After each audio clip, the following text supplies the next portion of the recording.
Toma muito cuidado, porque o inimigo está sempre pronto a armar para nós.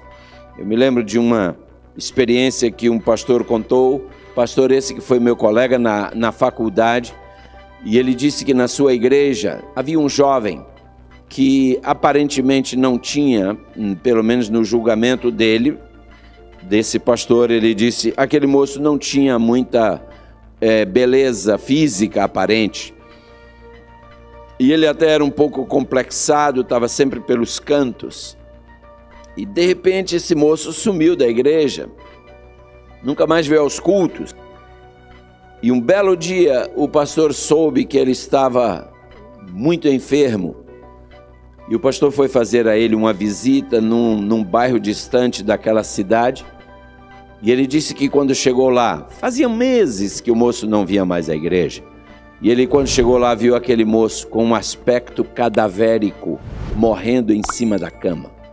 E o pastor perguntou a ele, o que foi que aconteceu com você? E ele disse, pastor, eu sempre tive complexo de inferioridade. Sempre que eu me olhava no espelho, eu não gostava do que eu via. Ele disse, um dia eu estava esperando o ônibus, o transporte coletivo, e de repente uma moça muito bonita começou a olhar para mim. Eu olhei à volta pensando, talvez ela está olhando para outro alguém, eu estou só no meio aqui, mas não, ela olhava era para mim mesmo. E como o transporte coletivo demorava, ela se aproximou de mim e começou a conversar, perguntou pelo meu nome.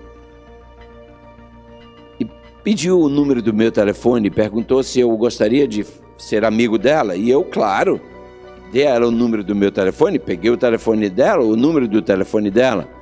E nós tivemos alguns contatos telefônicos. E ela disse que estava apaixonada por mim. E ele disse, pastor, sinceramente, eu não conseguia acreditar, mas ela me convenceu. E um dia ela me convidou para irmos a um motel. Lá no Brasil, infelizmente, motel não é como aqui na América. Aqui na América, um motel é um hotel pequeno, mas no Brasil, motel é lugar para se praticar perversões sexuais. E ele disse, ela me convidou para ir com ela a um motel, e eu aceitei, pastor. Uma moça muito bonita, eu nunca vi uma moça tão bonita na minha vida. E ela olhou para mim, ela me valorizou, ela viu algo em mim. E eu fui com ela para o motel. E depois de termos ali nossos momentos de euforia, eu dormi. E quando eu acordei, ela já não estava mais no quarto. E quando eu fui até o banheiro para ver se ela estava lá, ela não estava também. E aí eu vi que havia uma mensagem escrita por ela no espelho do banheiro. Ela escreveu com seu batom, bem-vindo ao mundo da AIDS. E ele disse, agora aqui estou eu. Sabem, queridos, o diabo é terrível. O diabo é terrível. Nós precisamos cuidar bem, vigiar bem. Lembre-se, todos nós um dia teremos que lidar com uma situação em que seremos provados. Cedo ou tarde, cada um de nós se verá confrontado com esse desafio. E o que nós precisamos estabelecer, queridos, é os limites. E precisamos estabelecer isso muito antes de sermos tentados, para que quando chegar a tentação, nós já temos esse assunto resolvido conosco. O que acontece com muitos é que eles ficam desarmados, primeiro achando que isso nunca vai acontecer com eles, e segundo, deixando na hora que acontecer, aí eu resolvo a parada, como dizem no Brasil, aí eu resolvo a situação. Vai resolver não, você vai perder. Eu não devo pecar, porque um pequeno pecado leva a pecados maiores. Boa razão para não pecar, não é verdade? Segunda razão porque eu não devo pecar, porque meu pecado ofende e entristece ao Deus que eu tanto amo. Tremenda razão para não pecar. Outra razão para não pecar, Porque meu pecado coloca um enorme fardo sobre mim e sobre as pessoas que eu mais amo.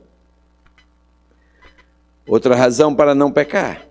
Porque o pecado sempre me faz menor do que aquilo que Deus quer que eu seja. Ainda mais uma razão. Porque meu pecado...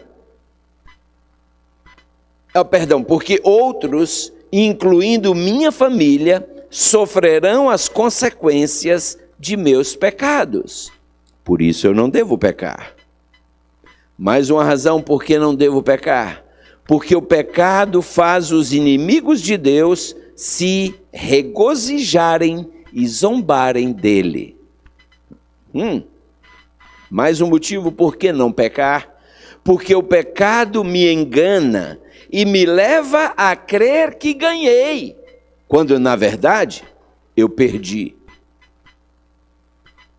Outro motivo para não pecar, porque o pecado me desqualifica para a liderança espiritual.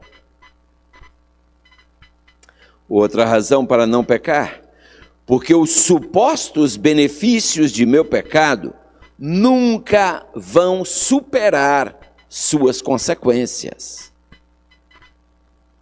Mais um motivo, porque o pecado traz um prazer momentâneo, mas traz uma perda eterna. Outra razão para não pecar, porque meu pecado pode influenciar outros a pecar. Mais uma razão para não pecar, porque meu pecado impede outros de conhecer a Cristo. Não devo pecar, porque é impossível pecar e ao mesmo tempo ser guiado pelo Espírito Santo. Não devo pecar, porque o pecado rouba minha reputação e rouba o poder do meu testemunho. Outro motivo para não pecar, porque o pecado, misturado com o serviço, torna as coisas de Deus sem nenhum gosto. Outra razão para não pecar, porque meu pecado é adultério com o mundo. Uma outra razão para não pecar, porque nunca posso realmente saber com antecedência quão severo será o custo que o meu pecado exige. Mais uma, e eu diria essa última razão por que não pecar. Porque eu prometi a Deus que Ele seria o Senhor da minha vida. Querido, seguramente a maior de todas as razões que nós temos para não pecar é porque Jesus morreu pelos nossos pecados, para que nós pudéssemos morrer para os nossos pecados. Jesus morreu pelos nossos pecados, a fim de que nós pudéssemos morrer para o pecado. Seguramente essa foi a consciência que levou José, quando lá no Egito ele estava e foi assediado pela senhora Potifar. Lá em Gênesis 39, versículo 9, José dirigiu à esposa de Potifar as seguintes palavras, e eu te convido a abrir comigo sua Bíblia, no texto mencionado, Gênesis 39, versículo 9. As palavras de José, palavras diretas, sem nenhum titubeio, sem nenhuma dúvida. José se vira para aquela mulher e diz a ela o seguinte, Gênesis 39, versículo 9. Se você já encontrou, eu lerei. Aqui diz, nenhuma coisa me velou, senão a ti, porque és sua mulher. Agora veja essa parte seguinte do verso, Gênesis 39, verso 9. A última parte do verso ele diz: como pois cometeria eu tamanha maldade e pecaria contra Deus? Escute, irmão, escute, irmã, escute, meu amado jovem, minha amada jovem. Quando você está diante de uma tentação, tem você pensado: se eu ceder, se eu cair, eu estou pecando contra o meu Deus? Eu penso que se nós mantivermos isso em mente, nós teremos mais forças para vencer, queridos. Toda ofensa, todo pecado é, antes de tudo e acima de tudo, uma ofensa contra Deus. E como descrito e demonstrado muitas vezes pelos filmes na televisão, na internet, nas redes sociais, a gente pode ver, queridos, que o sexo parece ocupar um destaque supremo na mente das pessoas em geral, especialmente nos dias de hoje. Como todos sabemos, o sexo foi uma criação divina. A ideia do sexo brotou na cabeça de Deus. Quando ele é vivido e praticado no contexto do casamento, ele tem a bênção de Deus. Quando ele é praticado fora do contexto do casamento, ele tem a maldição de Deus. Quando nós tiramos o sexo dos limites do seu desígnio estabelecido por Deus, nós destruímos sua beleza e maculamos o seu propósito. Queridos, o Dr. Amin Rodor compara isso à história de um garotinho que tirou um peixe da água para brincar com ele. Rapidamente ele descobriu que o peixe se diverte apenas quando ele está dentro da água.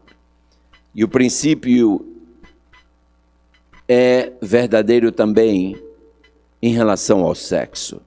Ele foi designado para ser desfrutado no contexto de um relacionamento único e exclusivo dentro do matrimônio.